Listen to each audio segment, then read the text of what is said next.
I am a modern person, living a modern life. It is a fast life, with knowledge accessible in merely seconds and complex technology helping me every day. One could say I am living in an enlightened world.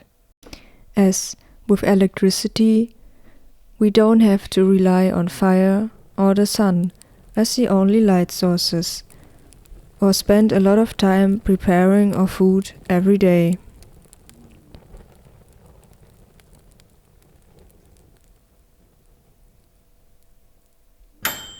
We left all of that behind.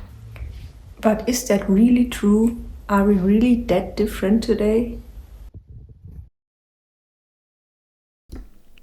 Maybe the answer to that can be found in some unexpected places.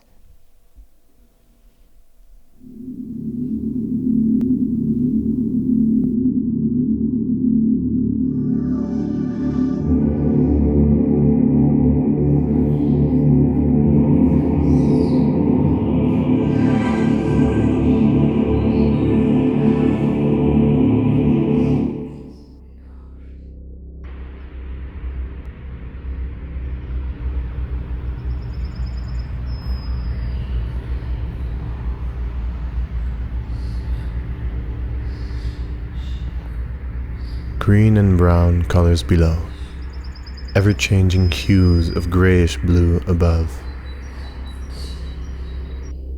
In our reality, time doesn't play a role, as we have so much of it.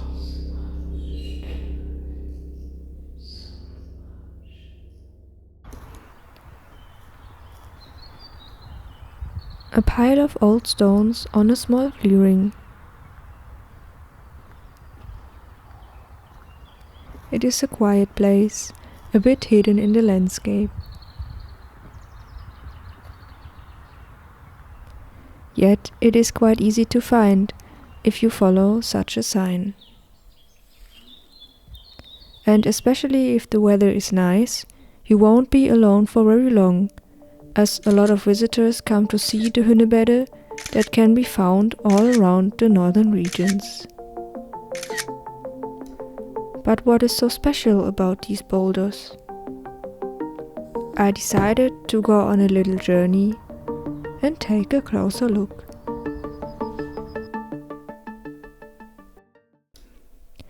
Nearly all the Hunebedden are located between Emmen and Groningen in the northern Netherlands, along the highway N34, which got its name, Hunebed Highway, from the monuments.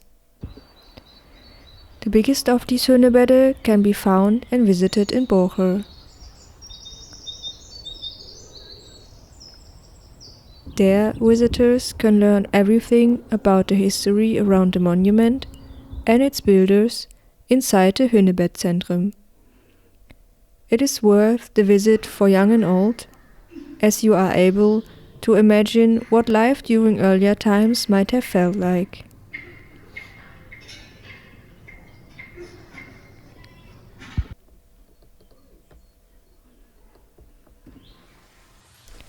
With a few new insights, I stepped outside to see the huge Hunebed D27 from up close.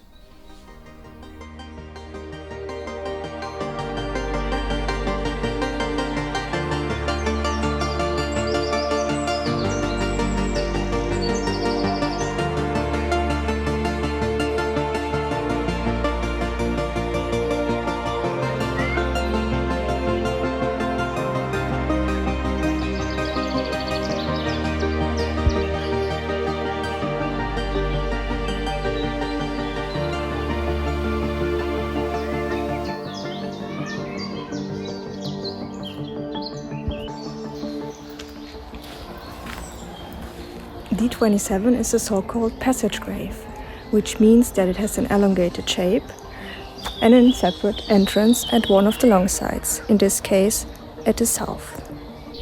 There can be found different kinds of graves in the Netherlands, specified by their structure. They have been built approximately 5,000 years ago and once have been covered with earth mounds. For me, it is strange to imagine that these stones have stood here for thousands of years. It makes me wonder what they have experienced during all that time.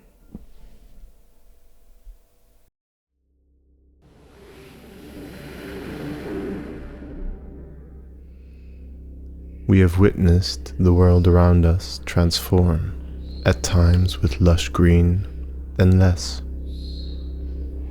finally replaced by other shapes of land, brown fields and vast clusters of identical plants.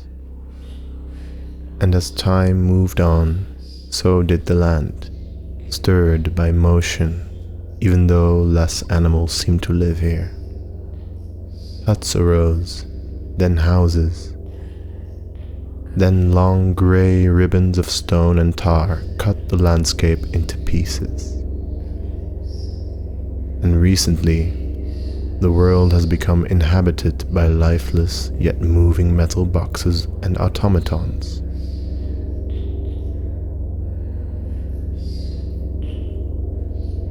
But one constant endures.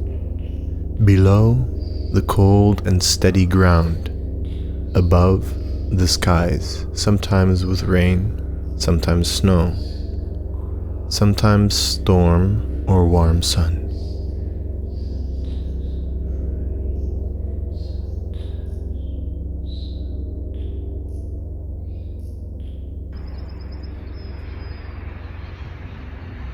For a long time it wasn't really clear who built the Hunebedden and why, which led to various theories about their origin in the folklore.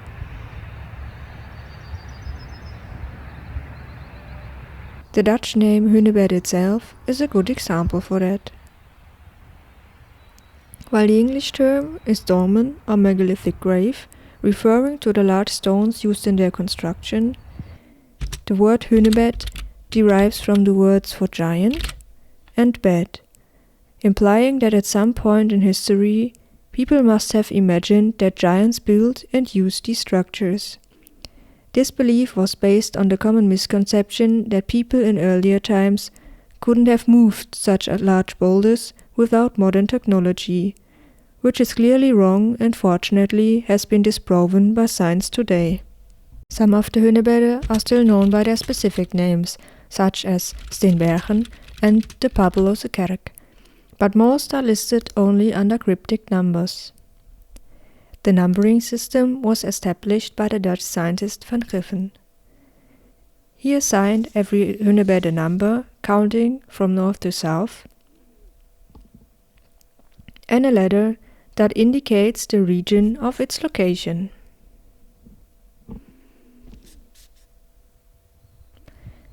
Another riddle to solve was the origin of the stones, as they are most similar to rocks found in Scandinavia.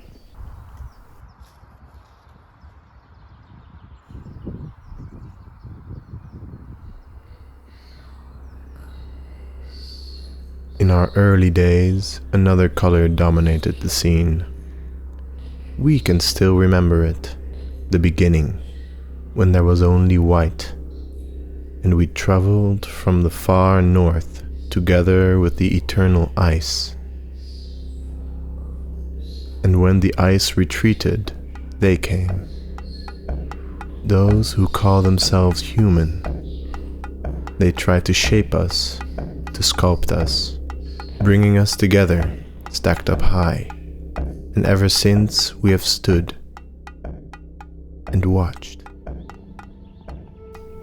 The Hunebed builders lived approximately 5,000 years before us, during the late Neolithicum, and belonged to the funnel-beaker culture, which got its name from the shape of pottery they produced. They mostly were farmers.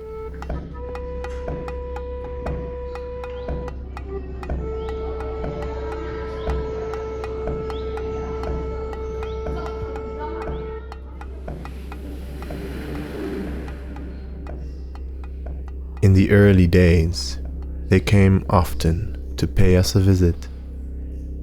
With offerings in their hands, in groups they gathered, surrounding us, Their songs and dances echoed through the air. And sometimes they placed some of their own kind among us, where over time they became one with the soil. Now these have been long forgotten by their own kind. Only we still remember the many souls we encountered.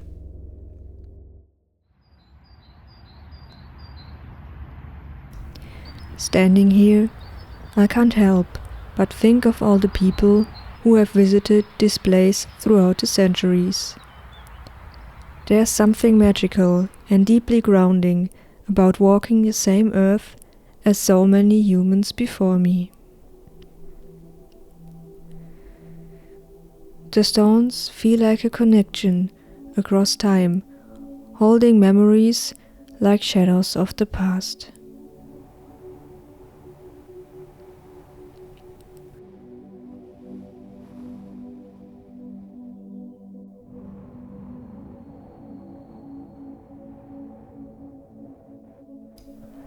They are able to tell many stories about those humans that lived 5,000 years ago. Stories about humans just like us. Their lives too were filled with emotion. They were people who laughed together, probably sharing a meal after a long day of hard work. They had their traditions and festivities, just as we have ours. And their lives were also marked by milestones like birth or death. And that's what the Hunebedden were most likely built for. A place for remembering, where they buried and mourned their beloved with a lot of effort and care. I don't think we're so different after all. And finding what connects us made me realize what it means to be a human.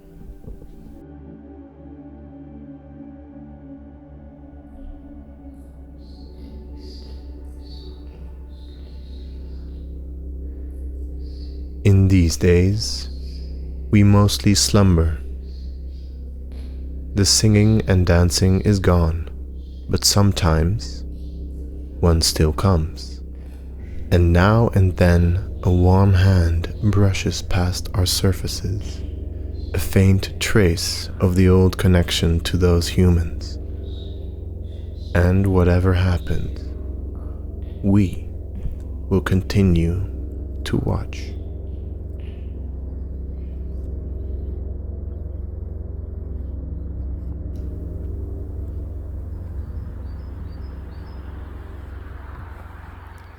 Maybe we should visit the stones more often. I think places like these can remind us of what we are, beautiful and intricate creatures, still embedded in our culture and dependent on the same nature, even though we tend to forget that. But the stones will still be there during the next 1,000 years, to tell this everlasting story about the meaning of being human.